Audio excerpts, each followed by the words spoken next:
बड़ी खबर आपको दे दें, लगातार मंत्रालयों का बंटवारा हो रहा है और अब तक जो बड़े बड़े नाम निकलकर सामने आए हैं उनके बारे में जल्दी से देते हैं आपको जानकारी। अश्विनी वैष्णव बने हैं रेल और सूचना प्रसारण मंत्री। रेल मंत्रालय की जिम्मेदारी पहले भी उनके पास थी, लेकिन सूचना प्रसारण मंत्रालय का ये अतिरिक्त प्रभार भी उनके पास, यानी कि दो मंत्रालय उनको दे दिए गए हैं। नरेंद्र मोदी अमित शाह के विश्वास पात्र होने का फायदा उनको मिला है। अश्विनी वैष्णव धर्मेंद्र प्रधान, शिक्षा मंत्री, राजनाथ सिंह को रक्षा मंत्रालय ही बना रहेगा। इन सब के बीच आपको बताते चले शिवराज सिंह चौहान, महत्वपूर्ण जिम्मेदारी एमओएस प्रधानमंत्री नरेंद्र मोदी की नई जो कैबिनेट है, तीसरा टर्म, उसमें आपको एक बड़ी जिम्मेदारी मिली, कैसे दिखते हैं? ये अपने आप में बड़ा सौभाग्य है। पहले तो मेरे लोकसभा क्षेत्र की जनता का, जिन्होंने मुझे सांसद बना के अपने क्षेत्र के लिए काम करने का अवसर दिया था। माननीय प्रधानमंत्री और माननीय भारतीय जनता पार्टी ने मुझे सरकार में काम करने के लिए भी अपना आशीर्वाद दिया है और अभी मुझे जो जिम्मेदारी मिलेगी, और चूंकि मुझे लगभग सभी कामों का करने का अनुभव रहा है और मेरी जानकारी में जैसा आया है कि रोड एंड ट्रांसपोर्ट है, तो हम लोग तो बड़े सौभाग्यशाली हैं कि देश में जो ऐतिहासिक परिवर्तन अगर कहीं हुए हैं तो उत्तराखंड के अंदर ही हुए हैं। और ऑल वेदर रोड अगर कहीं आती है तो उत्तराखंड के अंदर आई है। भारतमाला भी आई है तो वो उत्तराखंड के अंदर आई है और पूरे देश भर के अंदर चल रही है।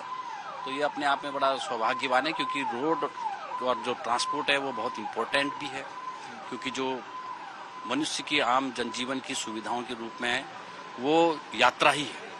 और उसके कारण से अच्छी रोडें बनी, बड़े रोडें बने और जिसमें दुर्घटनाएं ना हो, तो अपने आप में एक अहम काम है और बहुत जिम्मेदारी का काम। अगले 100 दिन का विजन क्या रहेगा, किस तरीके से?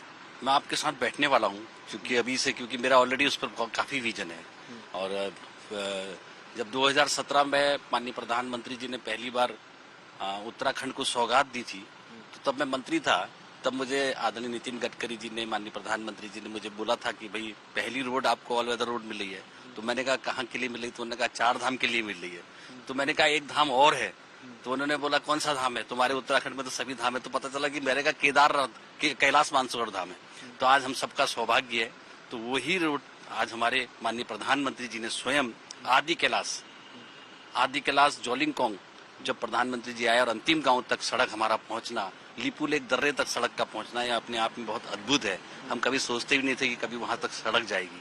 तो ये बहुत ऐतिहासिक है। बहुत बहुत शुक्रिया बातचीत करने के लिए। अजय टम्टा जी, इनका साफ तौर पर कहना है कि अगले 100 दिन का जो विजन रहेगा, बड़े बड़े हाईवेज और काफी ज्यादा कंस्ट्रक्शन जो है वो देश भर के अंदर होगी। कैमरा पर्सन रविकांत तोतावर के साथ सुशांत नारायण, दिल्ली, आज तक।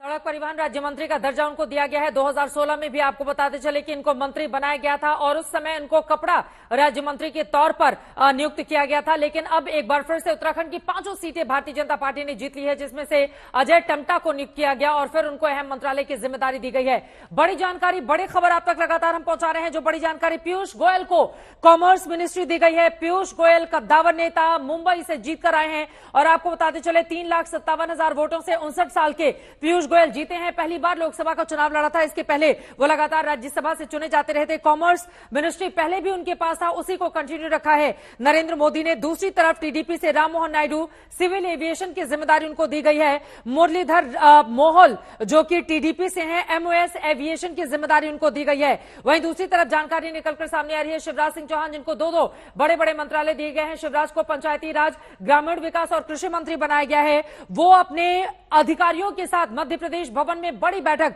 कुछ ही देर में करने जा रहे हैं। गिरिराज सिंह को टेक्सटाइल मंत्रालय दिया गया है। लगातार 3 बार के सांसद गिरिराज सिंह, मोदी सरकार 2014 में जब बनी उसके बाद भी मंत्री बने, 2019 में भी बने और अब 2024 में भी गिरिराज सिंह को टेक्सटाइल मिनिस्ट्री दी गई है। वो बेगूसराय से चुनकर आए हैं। हरदीप सिंह पुरी, आपको बताते चले उत्तर प्रदेश से राज्यसभा के सांसद हैं हरदीप सिंह पुरी। पेट्रोलियम मिनिस्ट्री पहले भी उनके पास थी, उसी को कंटिन्यू रखा गया है। हरदीप सिंह पुरी को 72 साल इनकी उम्र है। तेल कूटनीति का ये बड़ा चेहरा माने जाते हैं। आवास, शहरी मामलों के साथ ही साथ पेट्रोलियम, प्राकृतिक गैस पहले भी इनके पास था। 2020 से यूपी से लगातार ये राज्यसभा के सांसद हैं, इनको ये अहम जिम्मेदारी दी गई है। तो एक एक करके लगातार नाम सामने आ रहे हैं। हिमांशु मिश्रा हमारे साथ जुड़े हुए हैं। हिमांशु, अब एक एक करके जेपी नड्डा को हेल्थ मिनिस्ट्री दी गई है और 2014 में भी, यानी कि बीजेपी अध्यक्ष बनने के पहले भी वो केंद्रीय स्वास्थ्य मंत्री के तौर पर ही अपनी पहचान बनाए रखे थे और उसी को कंटिन्यू किया गया है 2024 में भी। हिमांशु,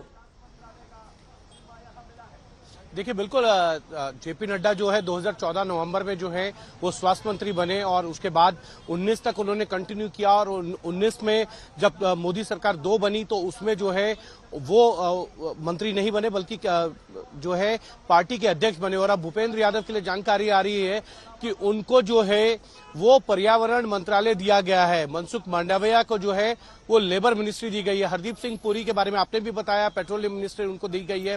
साथ ही साथ गिरिराज सिंह को टेक्सटाइल दिया गया है और प्रहलाद जोशी को फूड एंड कंज्यूमर और रेन्यूएबल एनर्जी दिया गया है।